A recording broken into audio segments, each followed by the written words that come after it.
जे युद्ध चालू आहे आता, जे अमेरिका, इस्रायल आणि इराण या देशांदरम्यानचं जे युद्ध चालू झालेलं आहे मागच्या 4 दिवसापासून, त्यामुळे व्यापार, एक्सपोर्ट संबंधीचा व्यापार तसेच आयात संबंधीचा व्यापार ह्याच्यामध्ये खूप जास्त प्रमाणात त्याचा दुष्परिणाम झालेला आहे. या सगळ्या युद्धाच्या वातावरणामुळे सगळं वातावरण भीतीदायक वातावरण निर्माण झालेलं आहे. त्यामुळे काही काम होऊ शकत नाही आहे. ह्या ज्या गल्फच्या जेवढ्या कंट्री आहेत इथून आपल्याला सुकामेवा हा मोठ्या प्रमाणात आयात होत असतो आणि या रमजानच्या वेळेला त्या सुकामेव्याचं फार महत्त्व असते. त्यामुळे व्यापाऱ्यांना मिळणारा जो फायदा होता तो ह्या युद्धाच्या परिस्थितीमुळे त्याचं मोठं नुकसान व्यापाऱ्यांचं झालेलं आहे. तसंच एक्सपोर्टचं पण नुकसान झालेलं आहे.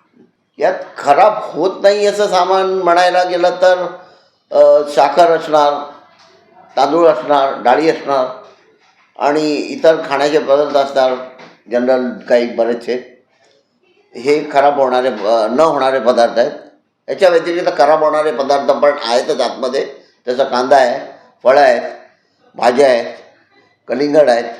यात असे बरेच खराब होणारे पदार्थसुद्धा आतमध्ये आहेत. त्याच्यामध्ये द्राक्ष आणि कांदा याच्याबरोबर केळ्याचे सुद्धा कंटेनर या सगळ्या पोर्टच्या आतमध्ये आणि प्रवासात सगळ्या 3 ठिकाणी अडकलेले आहेत. रमजान महिन्यामुळे आखाती देशांमधले जे आपले भारतीय लोक आहेत किंवा आखाती देशातले परकीय लोक जी पण आहेत त्यांना मिळणारा या ज्या वस्तू आहेत ज्या त्यांच्या देशात मिळत नाही, ज्या आपल्या देशात मुबलक प्रमाणात उपलब्ध असतात, त्या त्यांना न मिळाल्यामुळे त्यांचे मात्र फार कुचंबणा होणार आहे. याच्यामध्ये या स्थितीमध्ये सुधार नाही झाला तर ह्याच्यामध्ये मुख्यतः नुकसान होणार ते आमच्या शेतकरी बंधूंचं होणार.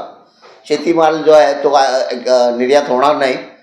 त्यामुळे त्याच्यावर अवलंबून असणारे इतर एक्सपोर्टर्स म्हणा, ट्रान्सपोर्टर्स म्हणा किंवा क्लिअरिंग एजंट म्हणा, त्याच्यावर अवलंबून असणारे इतर उद्योग या सगळ्यांचं ह्याच्यामध्ये नुकसान होणार आहे.